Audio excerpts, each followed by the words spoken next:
This episode of the Managing Madrid Podcast is sponsored by BetterHelp. If you think you might be feeling depressed, stressed, anxious, or overwhelmed, BetterHelp is here to help.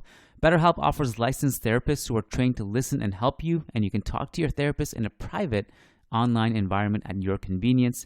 There's a broad range of expertise in BetterHelp's 20,000 plus therapist network that gives you access to help that may not be available in your area. And all you have to do is just fill out a questionnaire to help assess your specific needs, and then you get matched with a therapist in under 48 hours.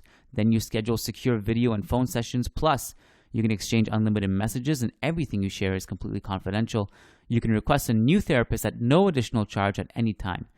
Join the 2 million plus people who have taken charge of their mental health with an experienced BetterHelp therapist. Special offer to Managing Madrid Podcast listeners. Get 10% off your first month at betterhelp.com/managingmadrid. That's betterhelp.com/managingmadrid. Thanks again to BetterHelp for sponsoring the Managing Madrid Podcast. This episode is also brought to you by the School of Real Madrid. That's right, I'm plugging that shamelessly today. We put up a Champions League final preview in video form with visuals, kind of like Tifo football video style. If you're familiar with the School of Real Madrid, you know what I'm talking about, you know our style. But the last couple of videos since our relaunch have been off the charts. Not because of my stupid, boring, silly, monotonous voice, but the production value is off the charts. We have a new producer. His name is Miguel Castillo. He does stunning work. The visuals are amazing.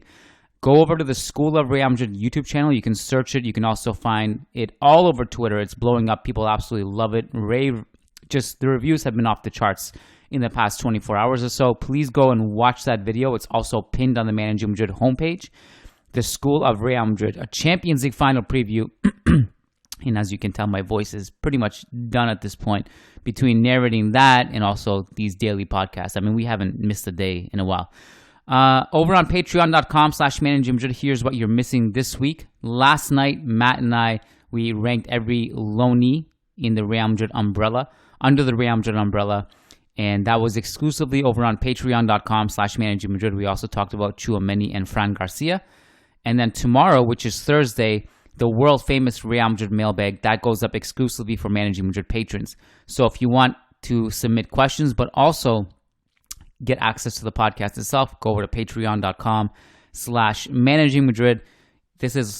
We're full in. We're all in. It's Champions League final week. It's going to be crazy. It's going to be a lot to digest, tackle before and after the fact. Written analysis will be a ton of it on the website in the next 24 hours or so as well. And what else?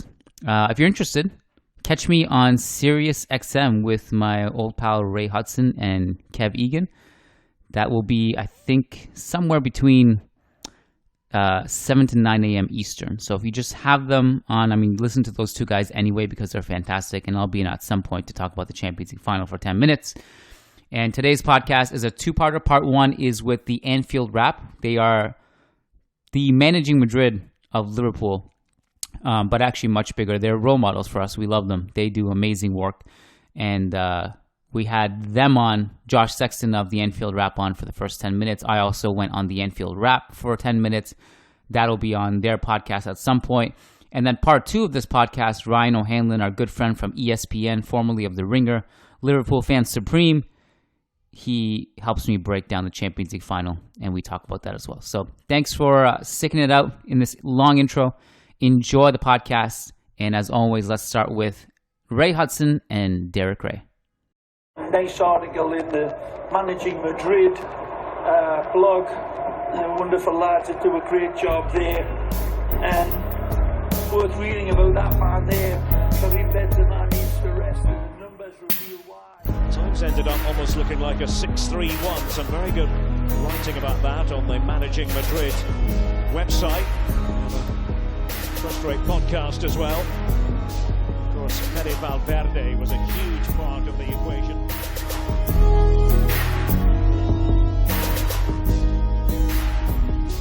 All right, part one of the Managing Madrid Podcast, a special Liverpool preview. We have an old friend coming on the show. We haven't spoke to him since 2018, the Champions League final before the game. Josh Sexton from the Anfield wrap. Josh, we meet again. How you doing? How you feeling about this final? I'm doing good, and I'm very excited about this final. It's hard not to get excited, isn't it, when you see the two names coming up for this game, being Liverpool and Real Madrid, and think about the Champions League finals and the occasions that these two teams have created in the past, and the stage in Paris and all that sort of thing. It doesn't really get much bigger than this in terms of European royalty, doesn't it? So it's hard not to get excited. I'm sure as the game comes closer, I'll be nervous, but for now, I can sort of look into the distance and be excited about it.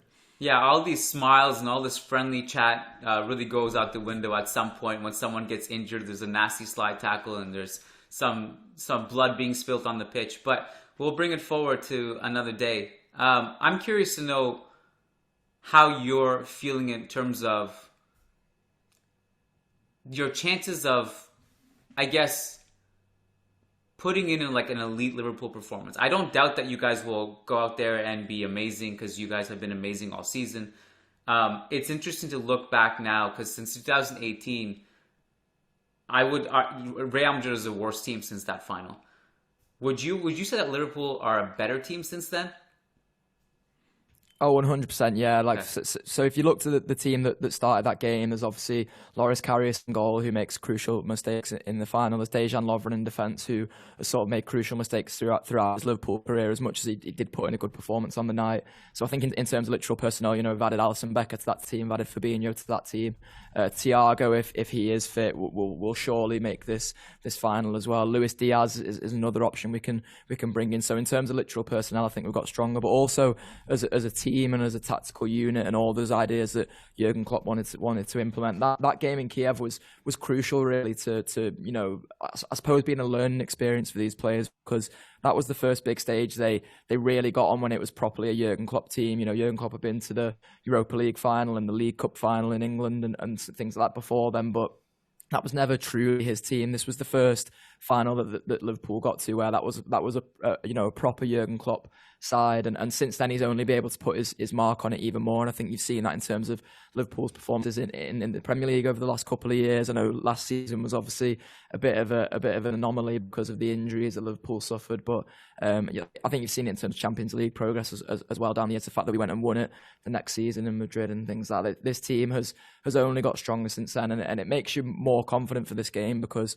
look, it's not to say that Liverpool haven't, let moments go in games this season. You obviously saw in the semi-finals away at Villarreal how Villarreal managed to claw themselves back into the game. But at some point that no matter how much hope Liverpool give a team, that they'll find a way to snatch that away as well. I think it was the Benfica manager who earlier in the season said that Liverpool are one of the best teams at giving you false hope and then completely taking it away from you. And I think if Liverpool are to beat Real Madrid on the weekend, then that's going to be absolutely crucial, because there's one thing you can't do is give this Real Madrid side any hope for sort of extended periods. So I hope that if Liverpool do give them any hope at any point, they can ride that storm and then completely take back control from there.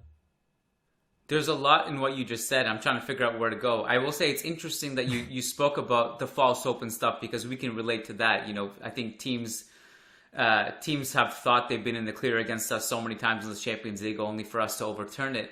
But there's so much that's talked about in terms of European DNA with Real Madrid and this je ne sais quoi, this intangible factor of being able to overcome stuff. People often forget that Liverpool have that too. Like if there's one club that is almost on par with Real Madrid with that particular aspect, it's literally Liverpool. You guys had one of the most historic comebacks in football history against Milan in the Champions League final. You guys also beat us in a Champions League final in 1981, and at that time, a lot of these conversations were prevalent too. I actually went back and did some research on that particular final. It was very interesting because Liverpool were saying, this team is a lot of these European Cup trophies, and they went in and they beat us 1-0. So you guys have that too. But you also discussed, how much better you guys are now. And that's saying a lot, because I thought in 2018 you guys were incredible, right? And this is the third time we faced each other in 4 years, and this is your best team, and this is, we definitely don't have the superstars and players at their peak like we did in 2018. So given that, you'd almost assume that Liverpool would be favorites, and I think they would be anyway. But you and I also talked about how Real Madrid may be able to beat Liverpool and vice versa on the Anfield wrap, and so people can go listen to that if they want. But talk to me about the lead up to this final. where are you on the spectrum of, because Real Madrid wrapped up their league campaign like a month ago or so, they've had all this time to rest players, while Liverpool went to the last match day and almost snatched it at the end, but they couldn't. How much does that affect you in a good way or bad way? Is it good to have that momentum, or do you think you could have used the extra rest?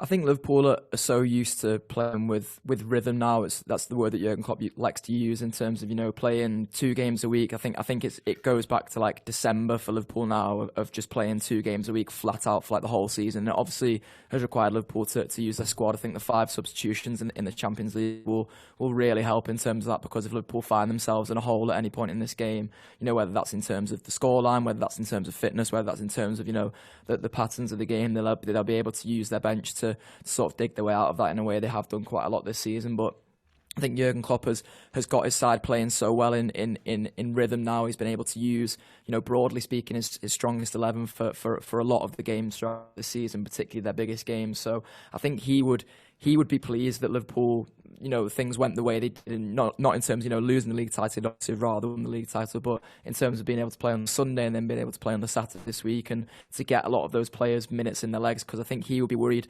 about bringing a few of those guys in from the cold for a Champions League final and the sort of spectacle that is. And the other thing is, you mentioned intangibles before in terms of the European royalty factor, but intangible that you're going to have with Liverpool going into this is those players going to be stung by, losing out on the league so closely at the weekend. When Mohamed Salah scored, you saw it in the reactions on the players' faces. They thought they'd won the Premier League for Liverpool, only to reach the fans by the fencing on the side of the pitch, and the fans were telling them, no, it's 3-2 to Manchester City. So we've not quite done it. So I think you'll sort of see a Liverpool side who feel hurt by that, and Real Madrid are a part of that hurt story for Liverpool, because obviously when Real Madrid beat Liverpool in Kiev, Liverpool went again next season and won the Champions League. So this Liverpool team is a team that's so used to facing setbacks and bouncing back, and that's one of the ways they've been able to grow so much since they last played Real Madrid in the final, is that they've suffered a couple of those setbacks along the way, but then they've found a way to sort of bounce back immediately and bounce back in the best way. And that's why I think it will suit Liverpool, I would say, to have not had the rest necessarily to be 6 days of playing in the last game of the Premier League and then playing this one. I just wonder whether it will have the factor on Real Madrid of bringing a few players in from the cold, or whether that rest will benefit particularly some of the older stars in that Real Madrid squad, because they would probably benefit from the rest and then can rely on their instincts to carry them through this game. Yeah, I'm very curious to know, like, if you fast forward to like minute 70, 75, what the state of both teams will look like, their fitness levels and their energy levels. But if you could run down, because like it's really hard for us to keep up like what is everyone's health status heading into this final. I've watched all these Liverpool games in the build up to this just for a scouting report, and I feel like every time I watch them, someone comes off injured. In the last game. Or maybe 2 games ago, it was Salah. I think it was last game, it was Thiago, right, just before halftime. You've had Firmino come off in the past. Where are we right now with the latest updates? It is Wednesday, so things could change again. Maybe players could come back. Maybe Thiago will get more updates. But as of right now, who's available, and what would you predict your starting 11 to be?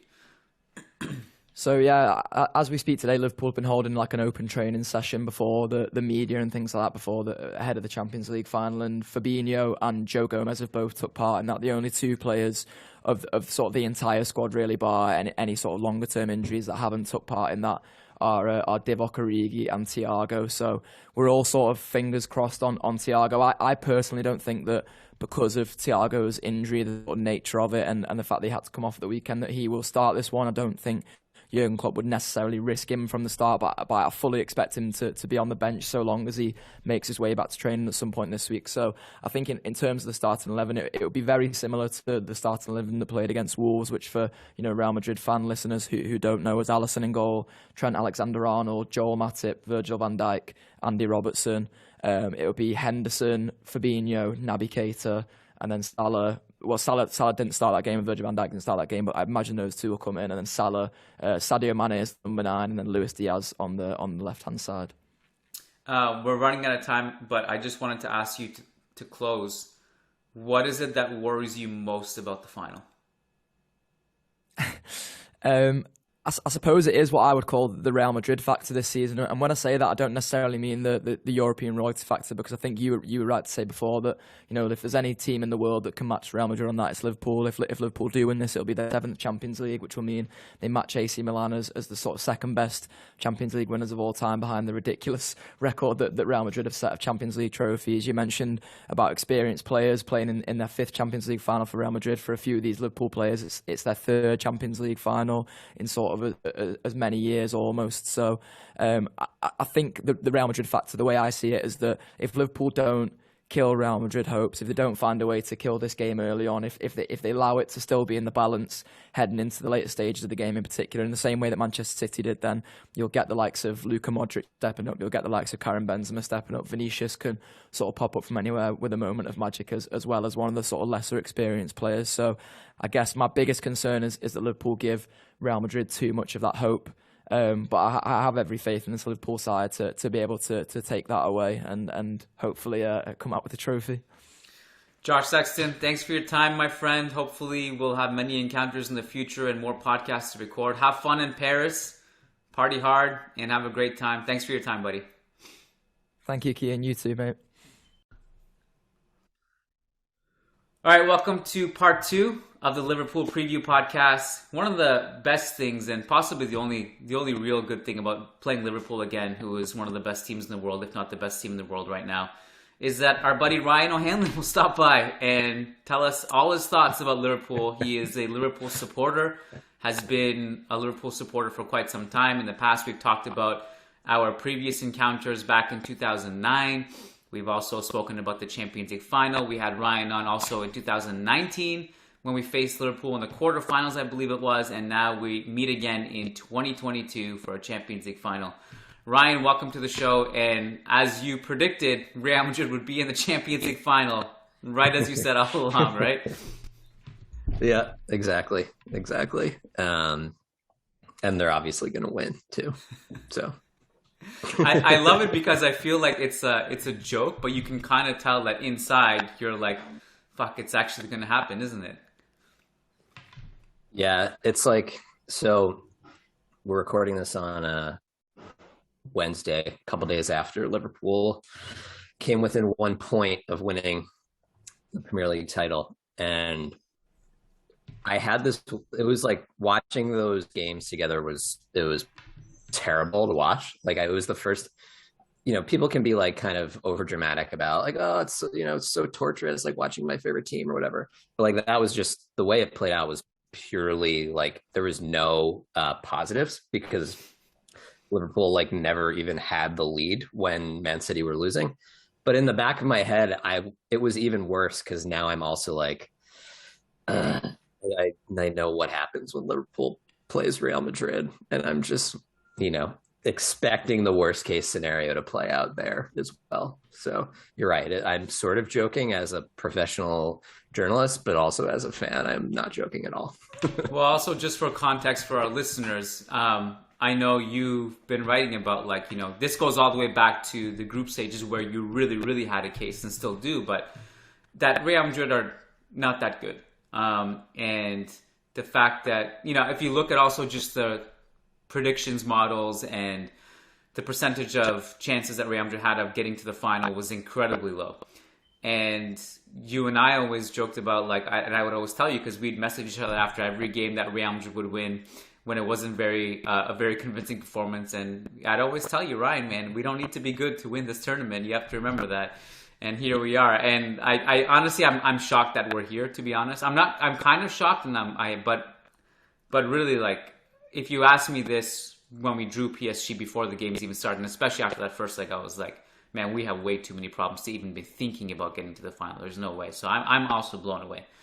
So that's just yeah. Content. I mean, we might have been messaging in the 85th minute of the Man City Real Madrid game, and I think you guys even sent out a tweet. Maybe you deleted it, and I'm airing you out on your podcast.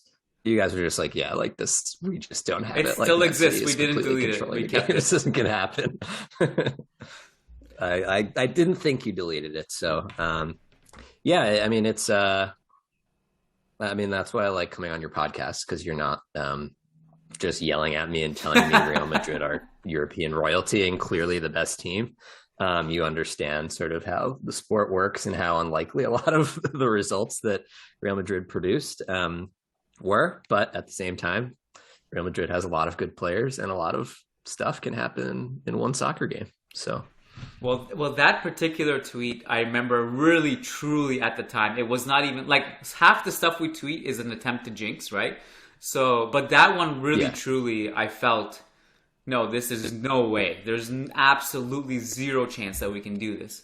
And it was a sincere tweet. And then we hit publish, and we're very happy that was proven wrong. Very happy. So, I mean, I'm obviously you guys have talked about that comeback on this podcast, but yeah, it was that one was particularly crazy because there was no the narrative. There was no narrative, right? It was like Madrid played actually pretty well in the first half, right? And then City started to play better, score.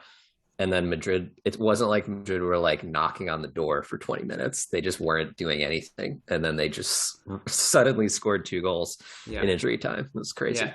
And then usually what happens is after they start and complete the comeback, from that point until the final whistle, they're the better team. So the opponent's what's going on? And they're just paralyzed and they don't know what to do. It'll be interesting to see what happens in a neutral ground without the burnout, without 180 minutes to complete comebacks and make adjustments and stuff like that. I mean, this is going to be different. So I wanted to ask you, from a tactical level, Liverpool are known for so many things, primarily possibly their counter press. Do you think they're going to go into that final aggressive from the start, or do they play a little bit more conservative in a game like this? I think my guess is that they're going to be aggressive from the start, partially because it seems like,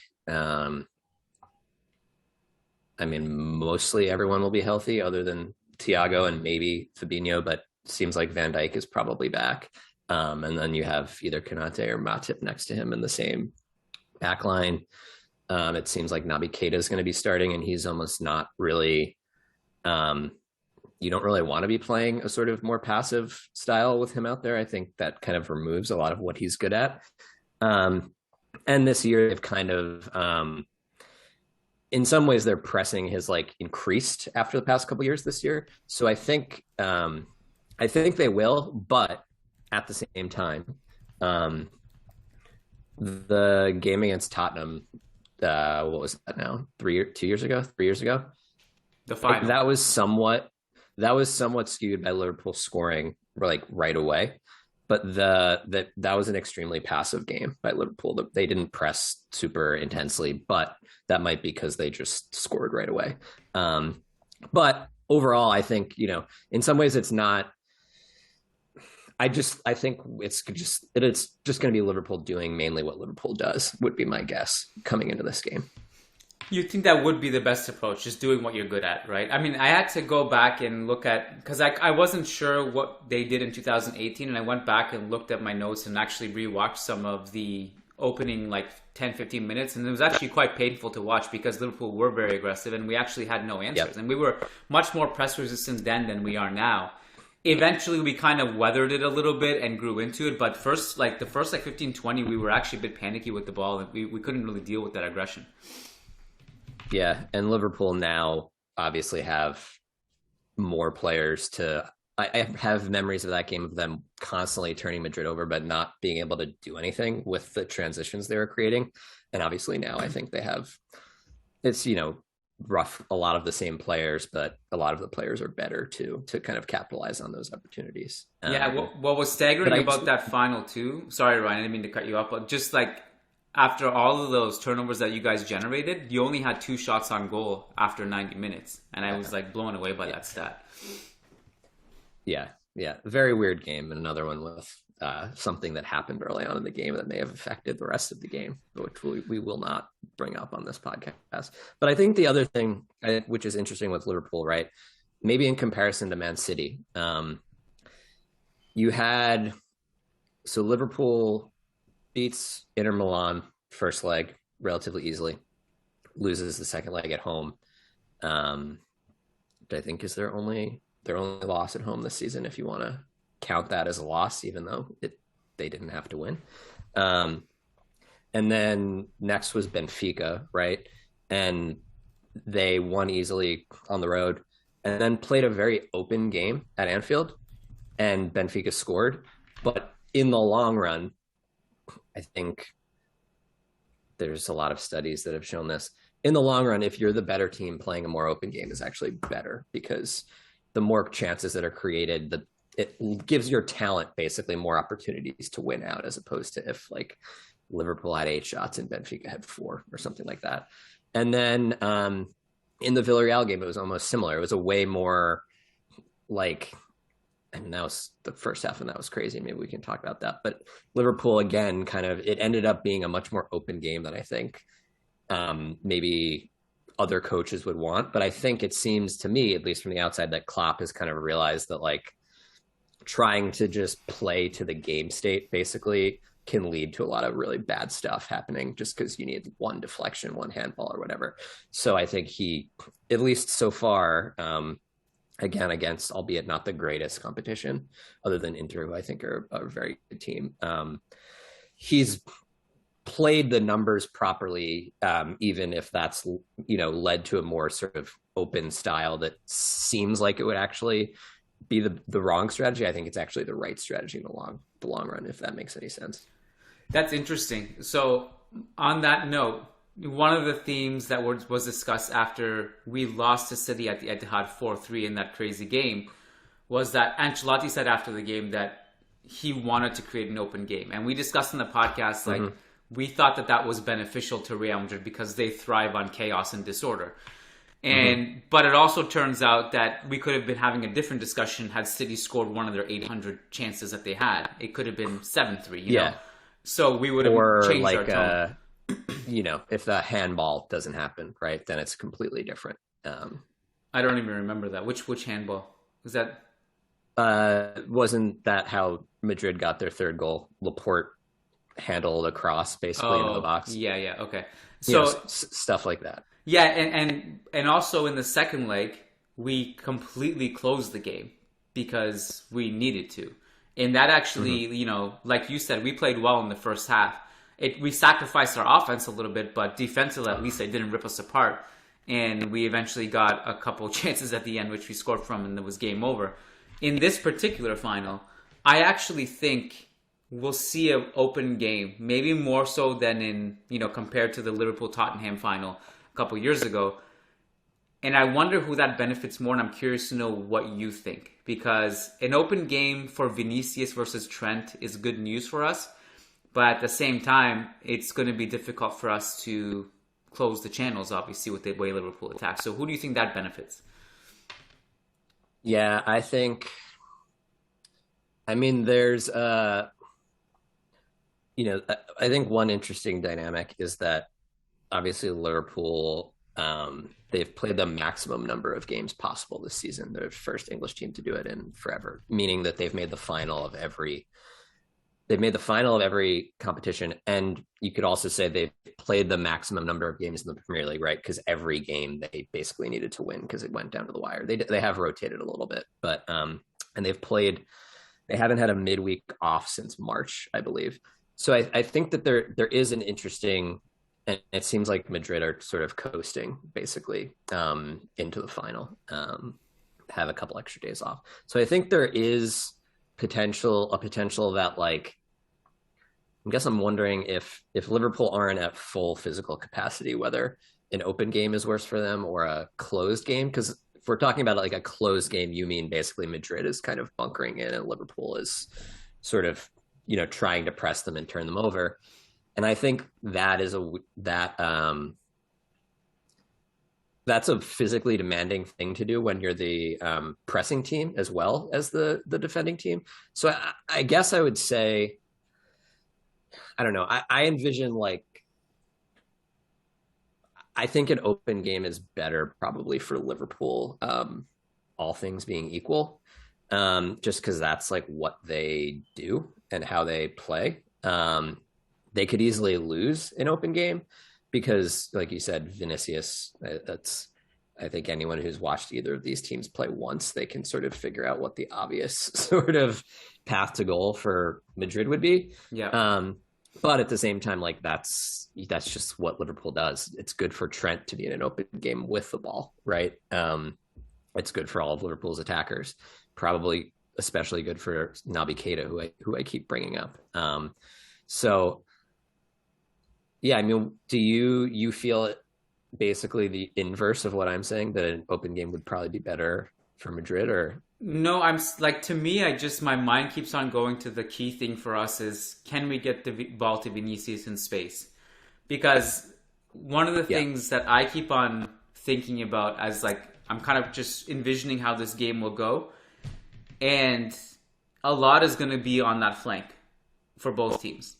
Like Trent and Salah is going to be a focal point in the funnel. Like everything like goes to them almost. Like even looking at the numbers, the amount of touches they both have, the progressive passes received and deployed, it's all from that flank. And the interesting thing about Real Madrid on that flank is that we have Ferland Mendy, who is excellent defensively, but is not going to help Vinicius at all in the attack. And I wonder, so for example, if Vinicius versus Kyle Walker in the second leg, Kyle Walker locked Vinicius down until Kyle Walker... But then also died because he was chasing Vinicius around the field for 50 minutes. he was done after. And then after that, and even like the couple of sequences before he came off, you could kind of tell like Vinicius was starting to be able to get some momentum against him. Kyle Walker is a superior defensive player to Trent Alexander-Arnold. Trent Alexander-Arnold obviously is is like a supernova offensively, but I wonder, like, so what does that look like?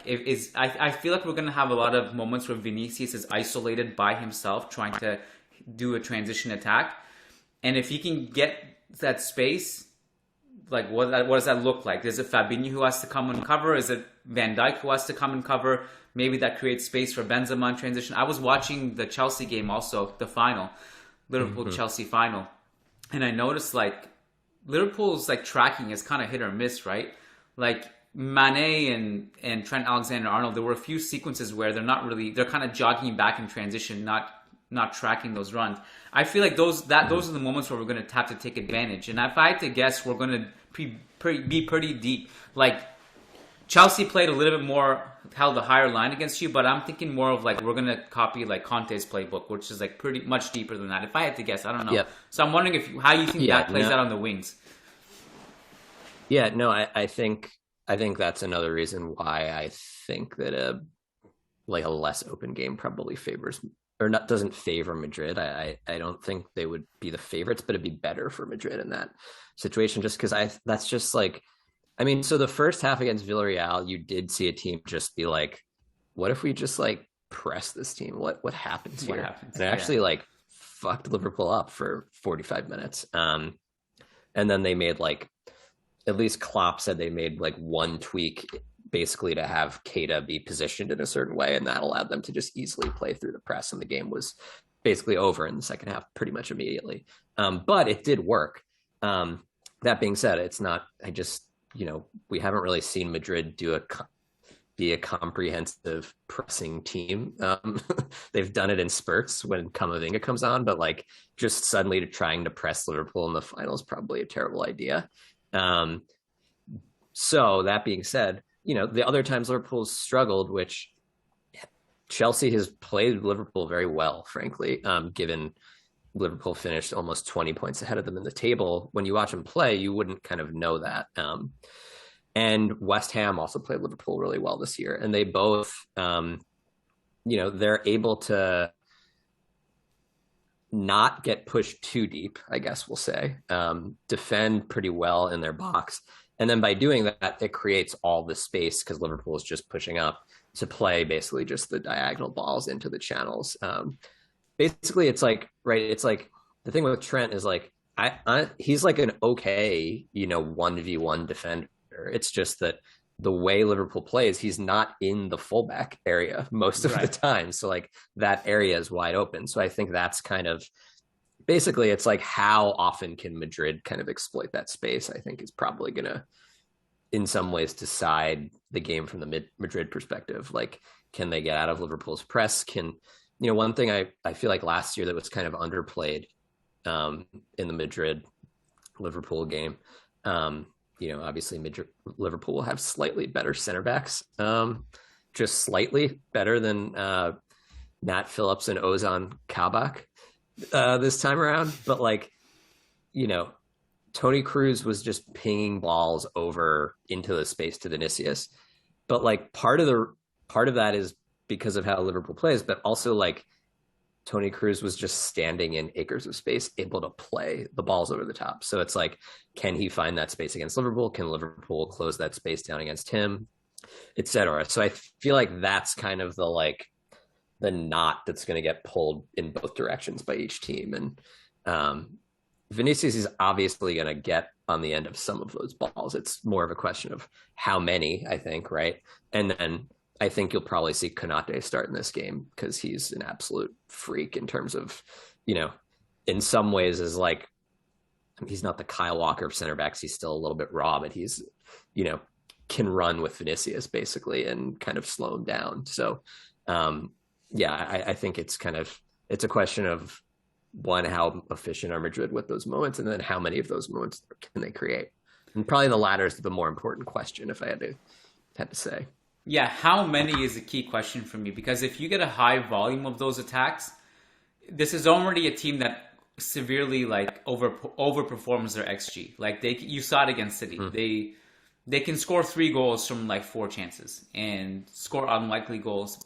And I think, you go back to that game in Paris where PSG completely... But you have Alisson.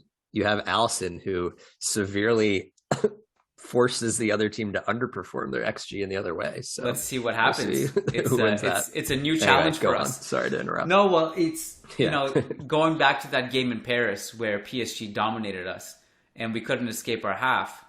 We really felt we came away with that thinking, man, I can't even remember one time Vinicius went at the space behind Achraf at all. And that was a huge bummer. We didn't even test that. And so if it's a game like that, then Liverpool are laughing. But if it's a game where Vinicius actually has a high volume of chances, then that obviously plays in our favor. So wanted to ask you briefly brought up Camavinga. There's that, one of the big themes of Real Madrid is that minute 70, 75, around that time, Camavinga comes in. Real Madrid's style of play completely changes. It's more dynamic. It's more aggressive. They start pressing. So far, our opponents have not dealt well with that scenario. So I'm just wondering if you can tell us, one, I guess, what does Liverpool's bench look like compared to Real Madrid's? And how do Liverpool react in that scenario in the final when Camavinga and co come on and the game kind of changes? How do Liverpool deal with that? It'll be interesting. I mean, there have been moments this season where Liverpool can just temporarily kind of get thrown off their game. And it's worrisome because of a little bit of what I said earlier, right? Where where will Liverpool's energy level be in game? I don't even know what the number is, but it's absurd number of games in the 70th minute. I think I see them having an effect on the game again. I would say this time around, because Liverpool's bench is, if Thiago doesn't play, that sort of changes everything, because then you assume it's going to be Fabinho, Henderson, and Keita as the 3 midfielders. So then your midfield options are Milner, who, we love him, but it's amazing that he's still playing. You got to respect that, but you don't really want to have to rely on him in a Champions League final, I don't think, especially versus the sort of Camavinga wave. Milner will get a yellow card against Camavinga within probably 5 seconds of being on the field together, would be my guess. And so then the other options in the midfield are Harvey Elliott, who just he was great at the beginning of the season, but just has barely played since. Curtis Jones, who's more of an Isco type midfielder, I would say, just much more holds onto the ball a little bit longer, much more creative, doesn't really do anything defensively. So I don't, in some ways, maybe that could help against that's sort of the bench mob, as I believe you called them. And then you're just, you're not changing any of the back four, right? That's just not gonna happen unless someone's hurt. And then you have, Jota and Firmino to come in up top. So, I think that's a way to maybe fight back against it, right? Like if the front line's kind of losing a little bit of steam, you bring on Firmino and Jota, or Firmino and Diaz, or whoever. And those are two like fantastic players against a team that, what we're saying, Madrid will also be tired because they're probably going to be defending a lot, I would imagine, and with the pattern of the game. So, the midfield changes that are available in an ideal world, you have either Keita or Henderson to come off the bench if Thiago's playing, right? And you can kind of, you can see the difference that having Keita versus Henderson would make in the way your team plays. It's like kind of clear, right?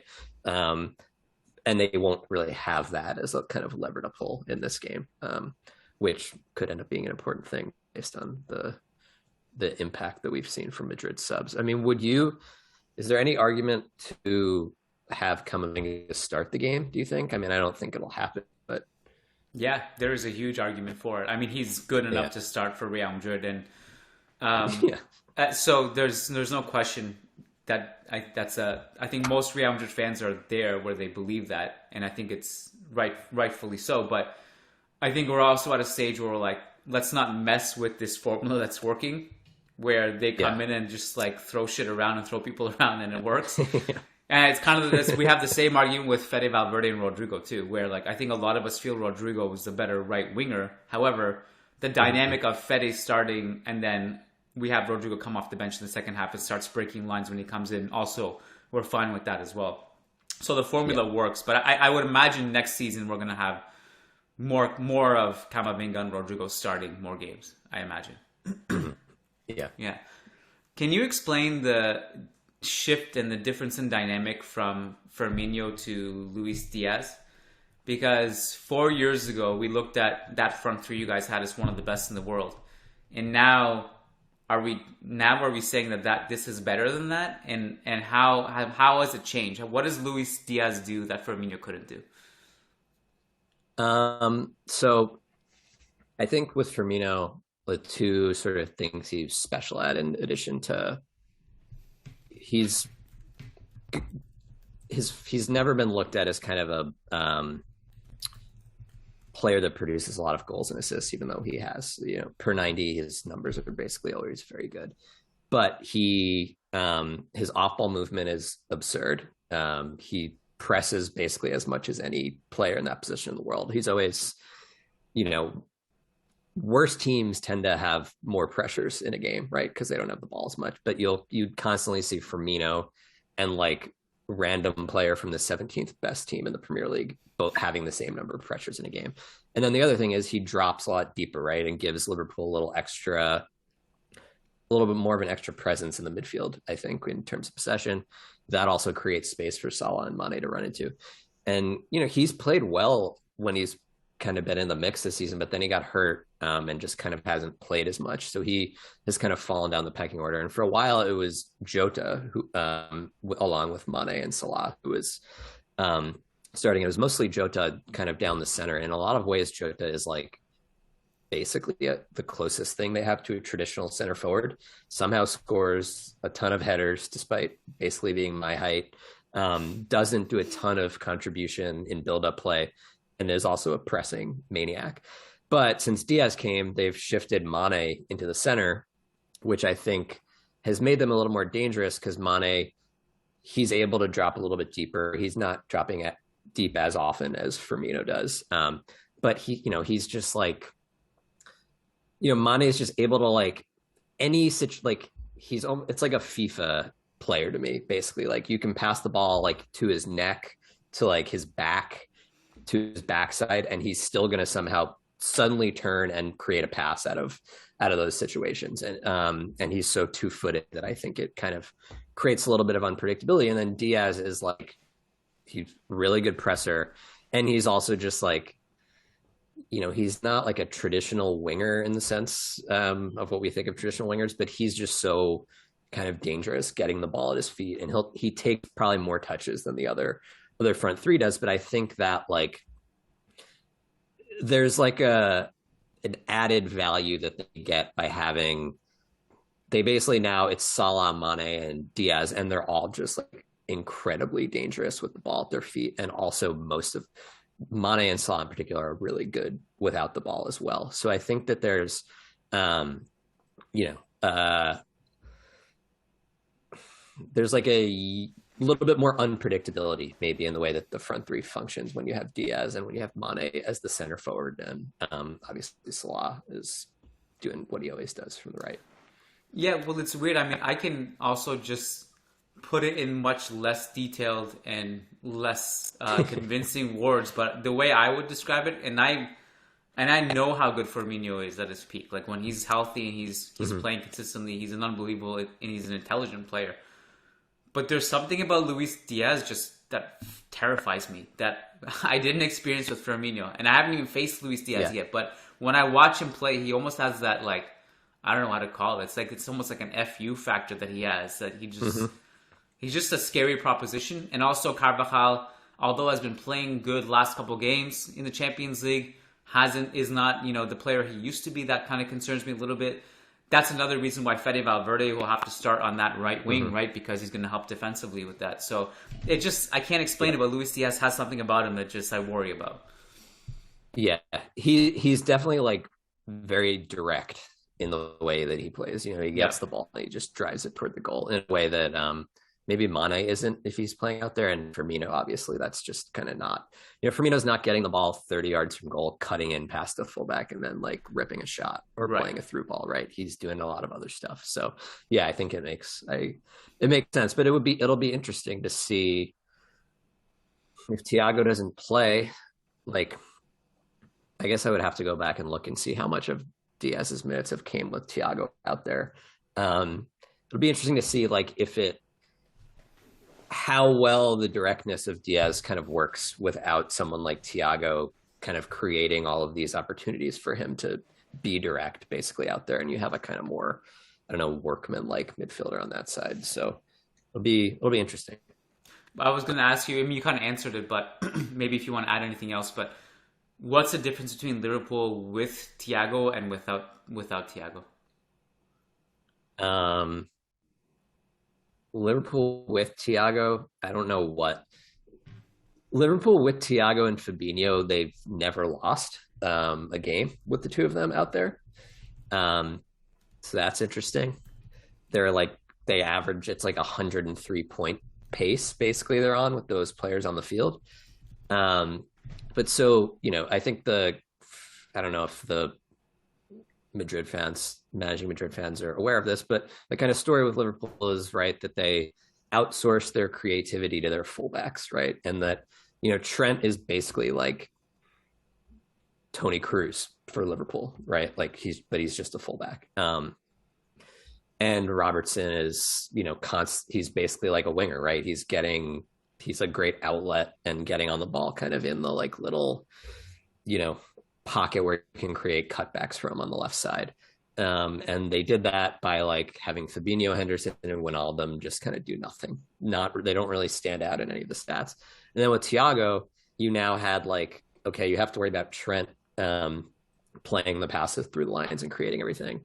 But then you have Thiago kind of on the left center midfield spots. So he's kind of the creator from the left side. And Trent this year a lot has been kind of drifting into like kind of the half space between the fullback and the center backs and doing a lot of creativity from there, while Thiago's doing it from the left side. So it like, you could shut down Liverpool's fullbacks in the past, and then if you didn't get turned over and let them create opportunities out of counter pressing, you could actually shut them down. Well, now it's like you can shut down the fullbacks, but if you're going to shut down the fullbacks, you're then leaving space in the center, right? Because you're sending more bodies out wide, and then you just have Thiago there playing balls like into a center forward's feet at the top of the box, and then you have a front three against like two center backs, and Liverpool score goals.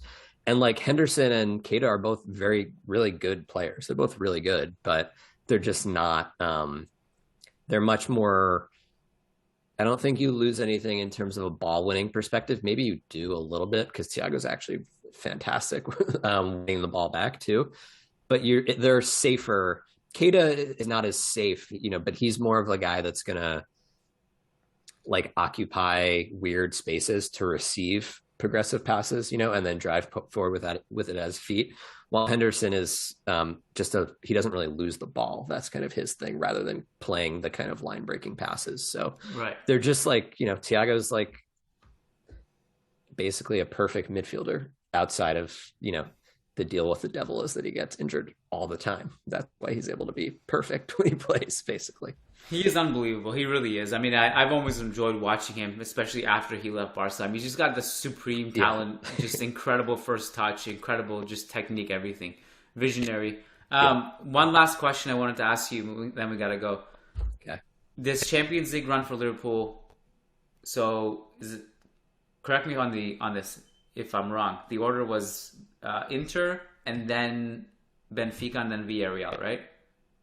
Did I get that right? Okay. Murderers row. Yeah. Murderers row.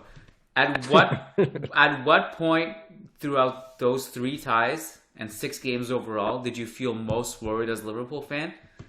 Was there like a moment where you're like, oh man, I'm kind of feeling uneasy about this? And in that moment, is there something that Real Madrid fans can learn, or Real Madrid should learn and take away as like, well, that worked, we should try that?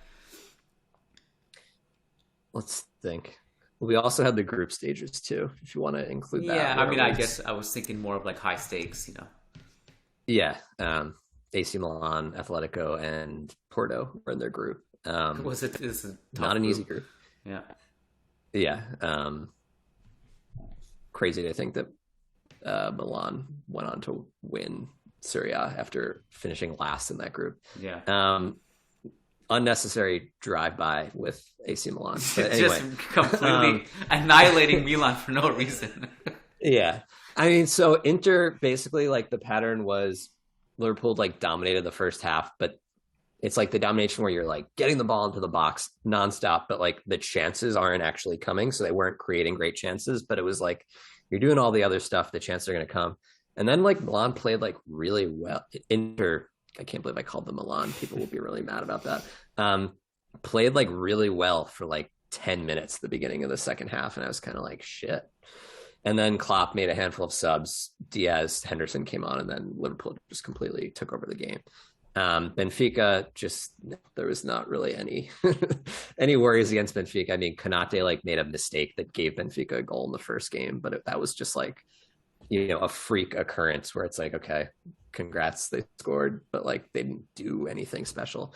But I think it's got to be the Villarreal kind of toward the end of the first half where they'd come back, and like Liverpool just looked like they completed like 55% of their passes in the first half, and it was just like Thiago is passing the ball out of bounds, and it was like, wow, the team like looks shook here. And I've been thinking about this part a lot. There's rightfully a ton of talk about Real Madrid's mentality, right, and their kind of ability to rise to the challenge. Well, like Klopp constantly calls his team the mentality monsters. So Liverpool like to think of themselves in a similar way, and I think rightfully so in a lot of ways. But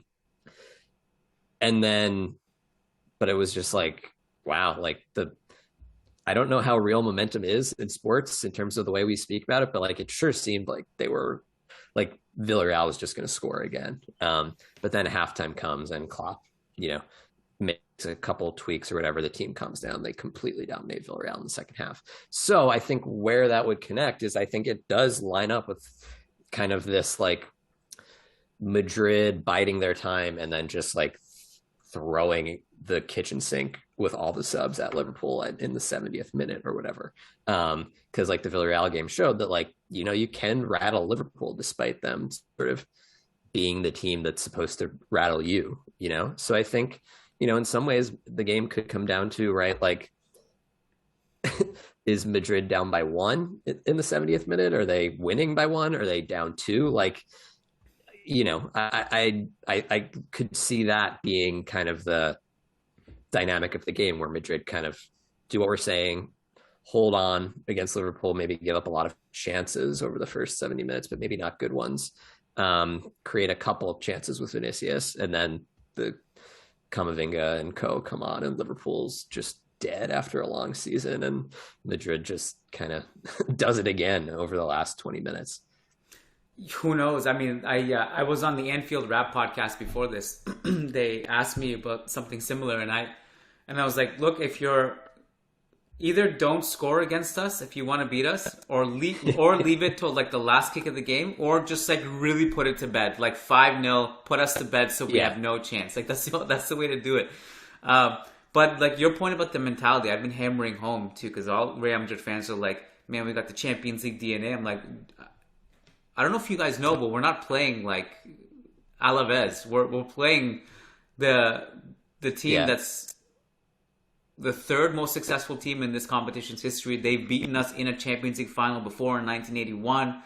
They have the DNA too. And you guys had one of the most historic comebacks in Champions League final history, down 3-0, right? So this is the first time we're kind of looking at ourselves in the mirror a little bit, I think. Yeah, well, and Liverpool has also won the Champions League more recently than Madrid, obviously only a year after. So I think that's why it'll be all the things you just said, or why it's going to be such a compelling matchup. Yeah. All right, Ryan. Thanks for your time. Everyone can follow Ryan on Twitter at RWOhan, I guess is how you would say it. RWOhan? How should I say that? Well, my middle initial is W, so it's just my first initial, second initial, then a couple letters. We'll link it in the show. RWOHAN. Perfect. Yeah, go follow him on there. You can read his work on ESPN. He's a great follow, especially if you like tactics and storytelling. Ryan's got a nice blend of both. So go follow him on Twitter and check out his work on ESPN. Thanks for your time, buddy. Enjoy the final, and we'll probably see you next year when we play you again. Yeah. Godspeed. Take care, buddy.